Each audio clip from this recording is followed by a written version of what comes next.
Good morning dear student.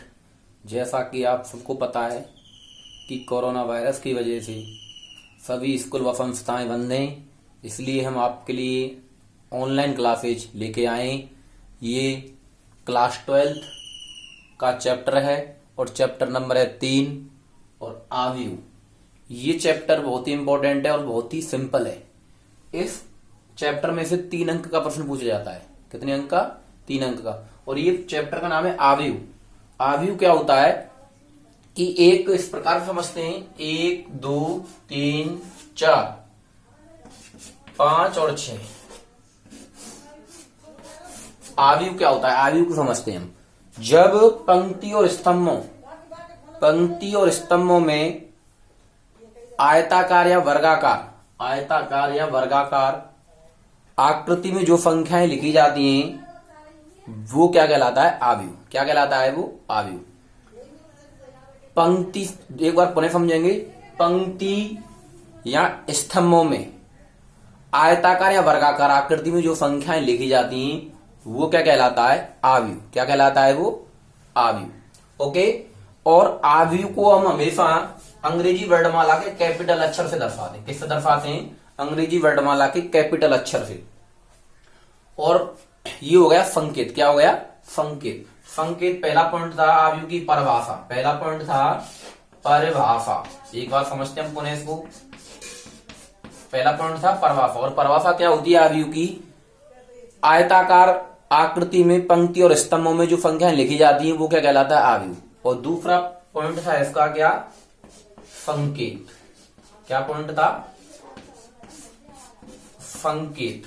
संकेत क्या है कि आव्यूह को अंग्रेजी वर्णमाला के कैपिटल अक्षर से दर्शाते हैं। किसे दर्शाते हैं? कैपिटल अक्षर से। और इसका जो तीसरा पॉइंट है वो है कि आव्यूह के अवयव। आव्यूह के अवयव। आव्यूह के अवयव क्या है? तो आव्यूह, ये आव्यूह हो गया। क्या हो गया? मैट्रिक्स। आव्यूह के जो अंदर जो संख्याएं लिखी जाती हैं वो आव्यूह के क्या कहलाते हैं? अवयव। क्या कहलाते हैं वो? अवयव। तो यहां पर आव्यूह के अवयव में 1 2 3 4 5 ये क्या है? आव्यूह के अवयव। और संकेत में इन्हें अगर हम संकेत दें तो संकेत में इन्हें अंग्रेजी वर्णमाला के स्मॉल अक्षर से दर्शाते हैं। किससे दर्शाते हैं? स्मॉल अक्षर से। तो आप बता सकते हो आसानी से आव्यूह के अवयव क्या होते हैं। जो आव्यूह के अंदर जो संख्याएं लिखी जाती हैं या जो इसको हम दर्शाते हैं स्मॉल लेटर से, अंग्रेजी वर्णमाला के स्मॉल लेटर से। और चौथा पॉइंट है कि पंक्ति क्या होती है। पंक्ति क्या होती है? तो स्टूडेंट हम पंक्ति समझेंगे कि जो आव्यूह में जो क्षैतिज जो संख्याएं लिखी जाती हैं, कौन सी संख्याएं? जो क्षैतिज या फिर आव्यूह में पड़ी हुई संख्याएं क्या कहलाती हैं? पंक्ति। क्या कहलाती हैं? पंक्ति। और इन्हें हम R1 और R2 से दर्शाते हैं। किससे दर्शाएंगे? R1 से। किससे दर्शाएंगे? R से। आव्यूह में जो पड़ी हुई संख्याएं क्या कहलाती हैं? पड़ी हुई संख्या क्या कहलाती हैं? रो। पंक्ति कहलाती हैं। क्या कहलाती हैं स्टूडेंट? पंक्ति। ये हो गई पंक्ति। ओके। क्षैतिज जो संख्याएं लिखी जाएंगी वो क्या कहलाएंगी? पंक्ति। और इसका जो 5वां पॉइंट है वो है स्तंभ। क्या स्टूडेंट? स्तंभ। और स्तंभ क्या होता है कि आव्यूह में जो ऊर्ध्वाधर जो खड़ी हुई संख्याएं वो क्या कहलाएंगी? स्तंभ। क्या कहलाएंगी? स्तंभ। तो ये खड़ी हुई संख्याएं तो ये क्या कहलाएंगे? इसमें स्तंभ। इसको दर्शाते हैं C1 C2 और C3 से। Okay student. तो आप बता सकते हो कि इसमें आव्यूह में 2 तो रो है, 2 पंक्ति हैं और 3 कॉलम है। 3 क्या है? कॉलम। और 6वां पॉइंट आता है इसमें। नेक्स्ट पढ़ते हैं हम कि व्यापक रूप। आव्यूह का जो व्यापक रूप होगा वो क्या होगा? आव्यूह का जो व्यापक रूप होगा वो क्या होगा? इसको हम इस प्रकार समझते हैं आव्यूह के व्यापक रूप को। माना कि एक आव्यूह ये दिया गया है। Okay. A11 A12 A13 A21 A22 A23 A31 A32 A33। Okay. इसमें हम समझेंगे कि ये आव्यूह का क्या है? व्यापक रूप। ओके। तो इसमें ध्यान दो आप, कितनी रो है? 3। कितनी रो है इसमें? 3 तो इसमें रो हैं और कॉलम कितने हैं इसके, कॉलम इसके 3 है, C1 C2 और C3, 3 कॉलम और 3 इसमें क्या है, रो। तो आप समझोगे कि A11 इसका मतलब है कि ये पहली पंक्ति में पहला वन है वो दर्शाता है पंक्ति को, और दूसरा जो वन आया है वो किसको दर्शाता है, कॉलम को। इसका मतलब क्या है कि ये पहली पंक्ति और पहला स्तंभ है। A12 क्या दर्शाता है स्टूडेंटों, ये दर्शाता है कि पहला जो चिन्ह है वो दर्शाता है रो को, तो पहली रो और दूसरा कॉलम, कौन सा कॉलम है प्यारे विद्यार्थियों, ये पहली रो और दूसरा कॉलम। और A13 का जो अर्थ है वो क्या है कि ये पहली रो और तीसरा कॉलम है। अगर मैं जैसे आपसे पूछूं A22 का मतलब क्या है, दूसरी रो और दूसरा एक कॉलम। ओके, आप किसी भी अवयव की स्थिति बता सकते हैं, क्या बता सकते हैं, इस प्रकार से किसी भी अवयव की स्थिति। तो आगे हम फिर देखते हैं इसको कि आगे क्या दिया गया है, कि इसको हम दर्शा दें क्या, AIJ। इसका अर्थ क्या होता है AIJ, क्या कि इसका जो अर्थ होता है वो होता है ये आईवी पंक्ति और जेवे स्तंभ में, ये जो अवयव लिखा हुआ है वो लिखा हुआ आईवी पंक्ति और जेवे स्तंभ में। ओके, और लास्ट टॉपिक है हमारा कि कोटि क्या होती है, क्या कोटि। अगला पॉइंट है 7वां, कोटि। हम इसमें पढ़ेंगे कोटि क्या होती है, कोटि या क्रम, क्या बोलते हैं इसको, क्रम। ओके, तो यदि किसी आयु में पंक्ति और स्तंभों के गुणा को क्या बोलते हैं, पंक्तियों की संख्या और स्तंभों की संख्या के गुणा को क्या बोलते हैं, उस आयु की कोटि, क्या बोलते हैं। तो माना कि इस आयु में कितनी पंक्ति हैं, 2, तो पंक्तियों की संख्या कितनी है, 2, और स्तंभों की संख्या कितनी है, 3, तो 2 गुणा 3, इस आयु का क्या होगा, क्रम होगा, क्या होगा, 2 गुणा 3, इस आयु का क्या होगा, क्रम। इस आयु में देखते हैं, इसमें पंक्तियों की संख्या है 1 2 3, स्तंभों की संख्या है 1 2 3, तो कितना आएगा, 3 गुणा 3, 3 गुणा 3, ये क्या होगा, इस आयु की कोटि या क्रम। ओके, अब इसको हम 1 बाय 1 क्या करते हैं, पढ़ते हैं। ये तो हो गया बेसिक इसके बारे में। अब इसको हम थोड़ा सा क्या करते हैं, फेयर करते हैं। आप इस चैप्टर को आसानी से, जो इसकी बेसिक नॉलेज है, इसके आधार पर आप इस चैप्टर को क्या कर सकते हैं, क्लियर, क्या कर सकते हैं, क्लियर। पहला पॉइंट है आयु की परिभाषा।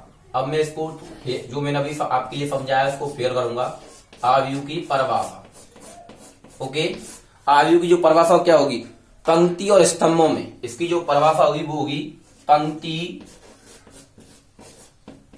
और स्तंभों में,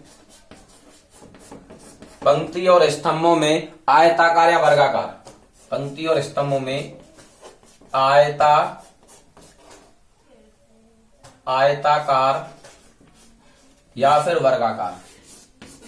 वर्गाकार भी हो सकती है आकृति। आयताकार आकृति में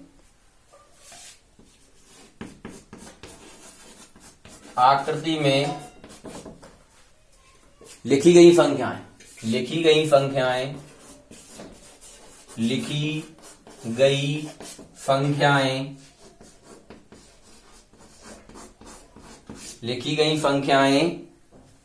आयु कहलाती है, क्या कहलाती है, आयु कहलाती है।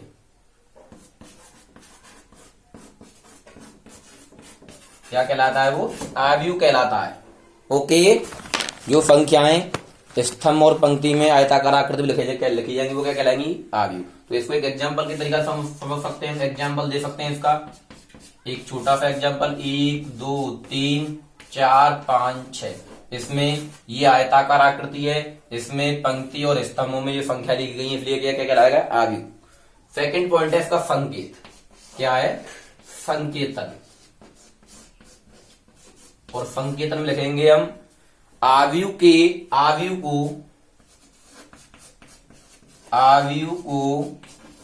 अंग्रेजी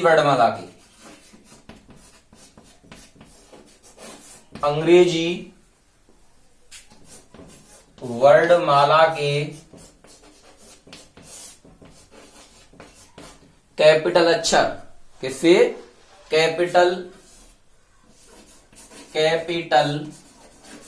लेटर कैपिटल लेटर, इसको बोलते हैं बड़े अक्षरों से, बड़े अक्षरों से दर्शाते हैं। बड़े अक्षरों से प्यारे विद्यार्थियों उसको क्या करते हैं, दर्शाते हैं। जैसे मैंने इसको दर्शाया है बड़े अक्षर कैपिटल ए से। ओके, और इसका तीसरा पॉइंट है क्या, आव्यूह के अवयव, आव्यूह के अवयव, आव्यूह के अवयव, आव्यूह के अंदर लिखी गई संख्याएं, आव्यूह के अंदर, आव्यूह के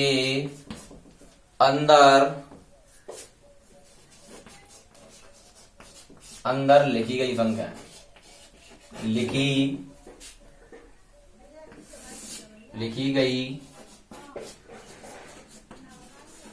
लिखी गई संख्याएं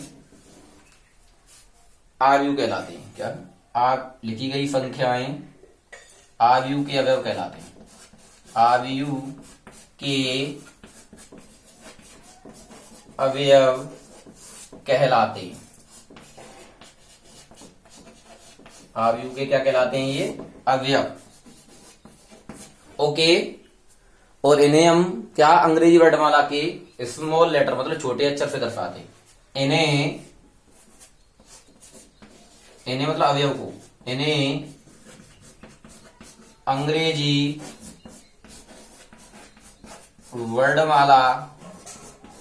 वर्णमाला के छोटे अक्षरों से दर्शाते हैं, छोटे अक्षरों से क्या करते हैं, दर्शाते हैं। आगे पॉइंट है हमारा पंक्ति क्या होती है। ओके, इसके अंदर A1 A2 अगर हम लिखेंगे दर्शाते हैं तो छोटे अक्षर लेंगे अंग्रेजी वर्णमाला के। ओके, चौथा पॉइंट है कि आव्यूह के अंदर,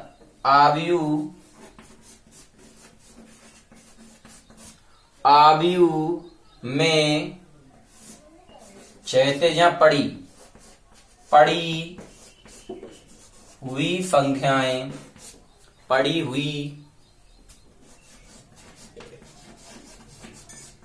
संख्याएं पंक्ति कहलाती हैं। क्या कहलाती हैं, पंक्ति कहलाती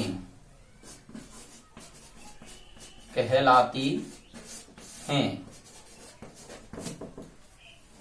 और इन्हें हम R1 R2 से दर्शाते हैं, इन्हें R1 R2 डॉट से दर्शाते हैं, के रूप में व्यक्त करते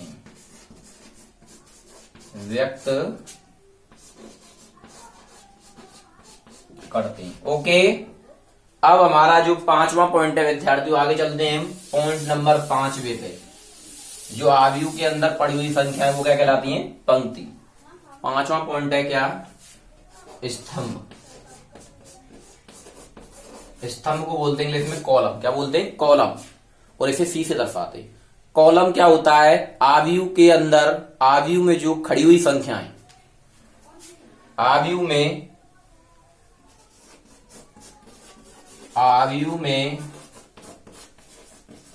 खड़ी हुई संख्याएं,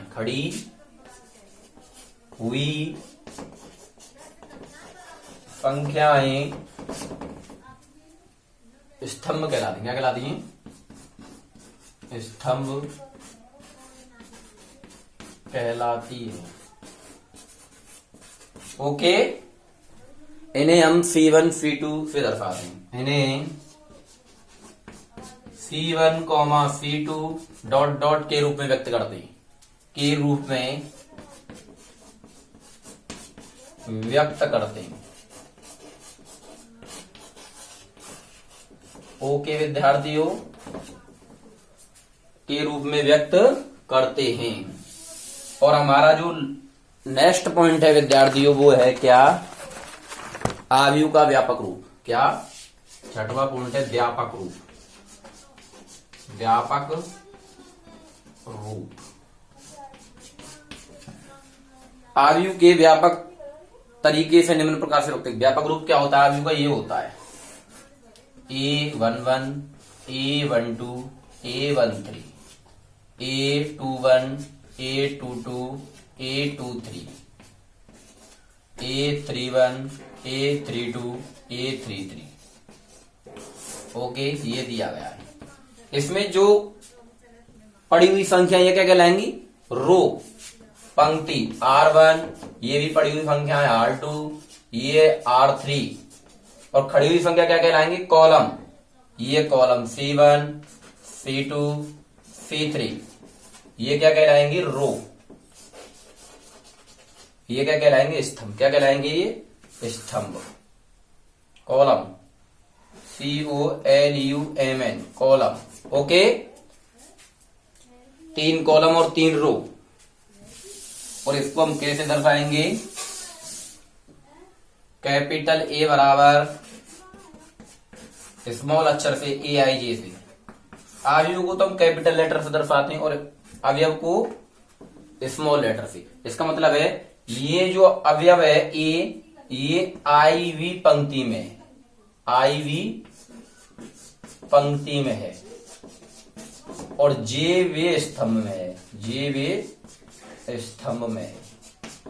ओके प्यारे विद्यार्थियों, ये क्या हो गया? व्यापक रूप। क्या हो गया? व्यापक रूप। अब हम पढ़ते हैं आयु की कोटि या क्रम क्या होता है। आयु की कोटि या क्रम। आयु की कोटि या फिर क्या होता है? क्रम। ओके, माना कि आयु में पंक्तियों की संख्या m है। यहां लिखेंगे यदि किसी आयु में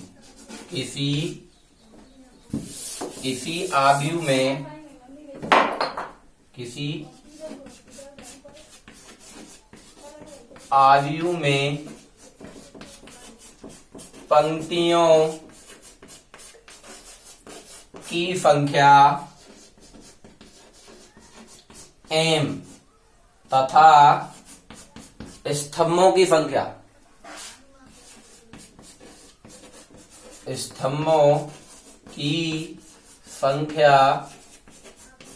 n हो। क्या हो? n हो, तो उस आयु की कोटि, आयु की कोटि क्या होगी? m क्रॉस n होगी।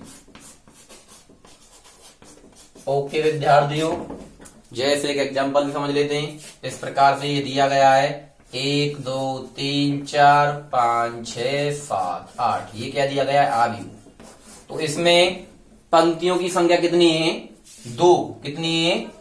R1 और R2 की संख्या कितनी है? 2। और कॉलम कितने हैं? 1 2 3 और 4। तो इसकी कोटि होगी 2 क्रॉस 4। 2 क्रॉस 4। पहले पंक्तियों को, बाद में स्तंभों को लिखा जाता है। ओके, तो आप इस प्रकार से सॉल्व कर सकते हैं।